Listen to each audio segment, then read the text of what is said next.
Selamat malam Bapak Ibu Saudara-saudari. Tema perenungan kata hari ini menghadapi tantangan. Kita bersama membuka Kisah Para Rasul 4 ayat 23 sampai 31. Sesudah dilepaskan, pergilah Petrus dan Yohanes kepada teman-teman mereka. Lalu mereka menceritakan segala sesuatu yang dikatakan imam-imam kepala dan tua-tua kepada mereka. Ketika teman-teman mereka mendengar hal itu, berserulah mereka bersama-sama kepada Allah. Katanya, "Ya Tuhan, Engkaulah yang menjadikan langit dan bumi, laut dan segala isinya. Dan oleh Roh Kudus dengan perantaraan hamba-Mu Daud Bapa kami, Engkau telah berfirman, mengapa rusuh bangsa-bangsa? Mengapa suku-suku bangsa mereka-reka perkara yang sia-sia? Raja-raja dunia bersiap-siap dan para pembesar berkumpul untuk melawan Tuhan dan yang diurapinya. Sebab sesungguhnya telah berkumpul di dalam kota ini Herodes dan Pontius Pilatus beserta bangsa-bangsa dan suku-suku bangsa Israel melawan Yesus, hamba-Mu yang kudus, yang Engkau urapi untuk melaksanakan segala sesuatu yang telah Engkau tentukan dari semula oleh kuasa dan kehendak-Mu. Dan sekarang ya Tuhan, lihatlah bagaimana mereka mengancam kami, dan berikanlah kepada hamba-hamba-Mu keberanian untuk memberitakan firman-Mu. Ulurkanlah tangan-Mu untuk menyembuhkan orang, dan adakanlah tanda-tanda dan mujizat-mujizat oleh nama Yesus, hamba-Mu yang kudus." Dan ketika mereka sedang berdoa, goyanglah tempat mereka berkumpul itu, dan mereka semua penuh dengan Roh Kudus. Lalu mereka memberitakan firman Allah dengan berani. Bapak, Ibu, Saudara-saudari yang dikasihi Tuhan, kita mendengar ada berbagai macam kecerdasan, seperti intelijensi quotient atau kecerdasan intelektual, emosional quotient, kecerdasan emosional, spiritual quotient, atau kecerdasan spiritual. Dan kemudian ada satu lagi yang disebut dengan kecerdasan menghadapi masalah atau tantangan, yang disebut dengan adversity quotient. Paul Stoltz pernah menuliskan mengenai adversity quotient melalui analogi mendaki gunung.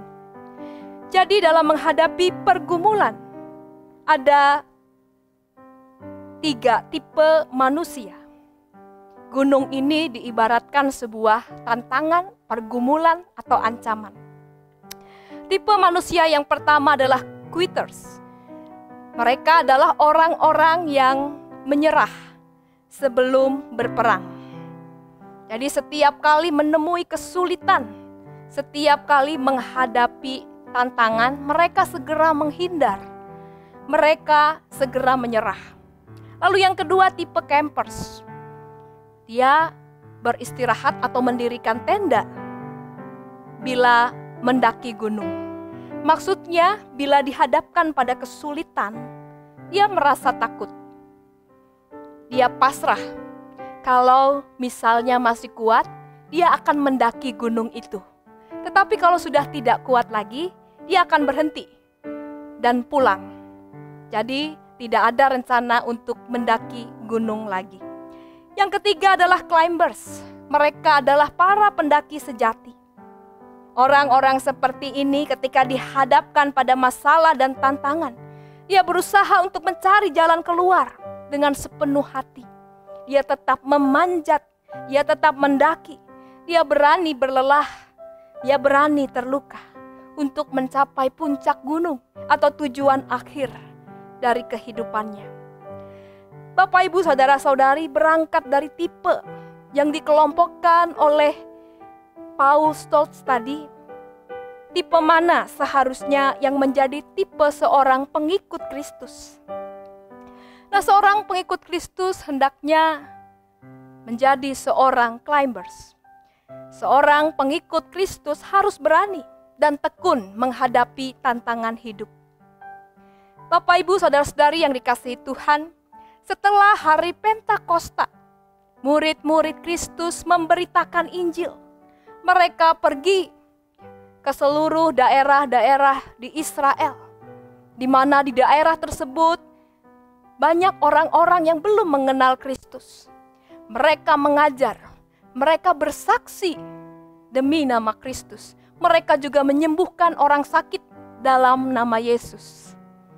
Seperti yang dilakukan oleh Petrus dan Yohanes pada perikop yang kita baca. Dan bagaimana imam-imam kepala, orang-orang Saduki mengancam mereka. Tetapi karena pertolongan Roh Kudus, mereka pada akhirnya dilepaskan.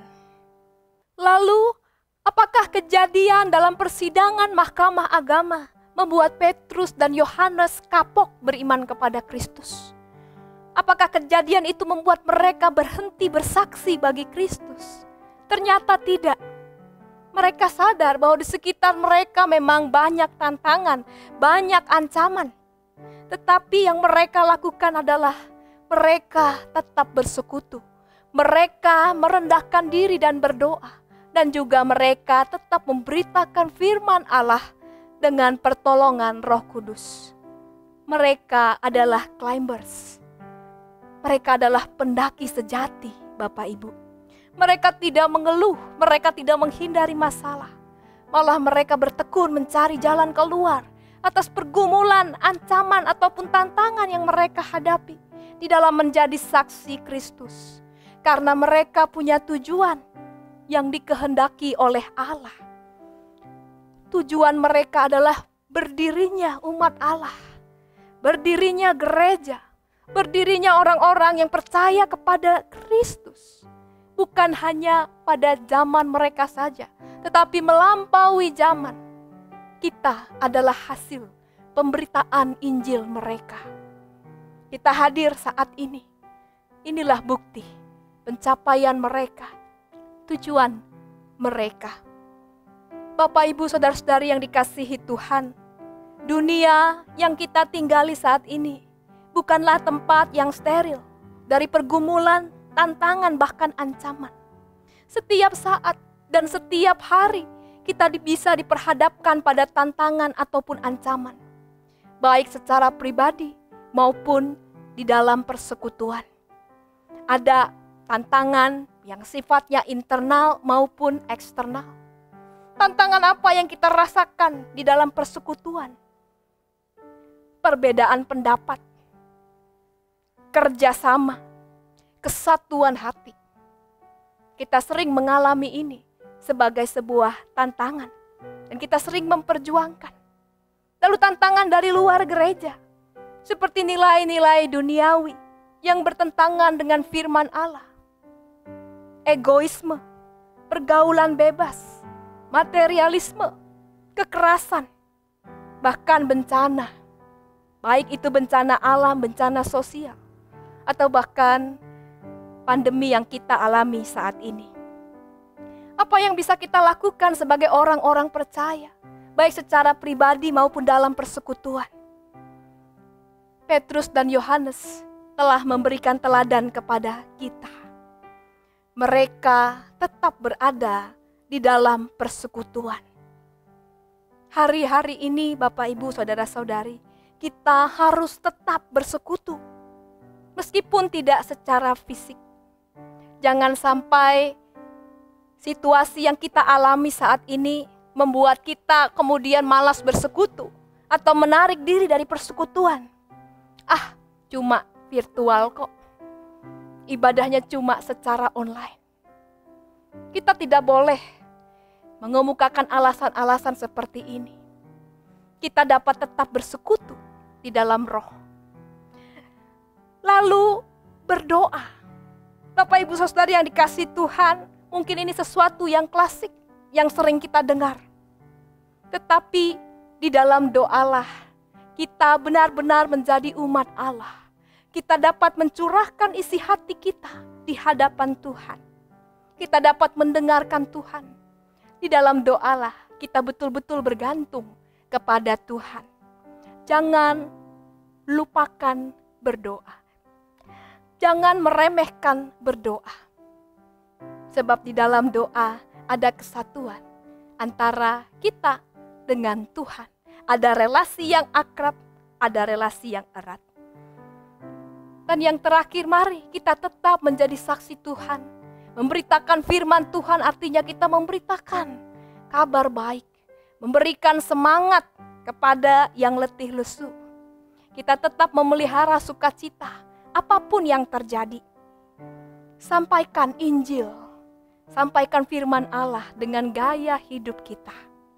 Mari kita tetap memelihara iman kita di masa ini. Percayalah Bapak Ibu Saudara-saudari, Roh Kudus hadir dalam situasi kita, baik kritis ataupun tidak. Roh Kudus akan memberikan kepada kita penghiburan dan kekuatan. Dan terutama Roh Kudus akan memenuhi kita, membuat kita mampu melewati setiap pencobaan dan tantangan. Sehingga kita mencapai apa yang menjadi tujuan hidup Tuhan di dalam kita. Roh Kudus sudah tercurah atas kita. Roh Kudus sudah hadir bersama kita. Dan Roh Kudus akan menolong kita. Tuhan Yesus memberkati.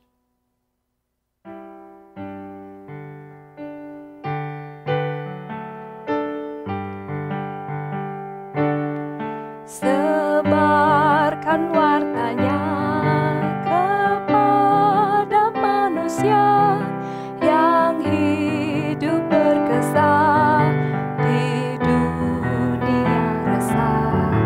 Maklumkan segera berita mulia, penghibur tibalah, penghibur tibalah, penghibur tibalah.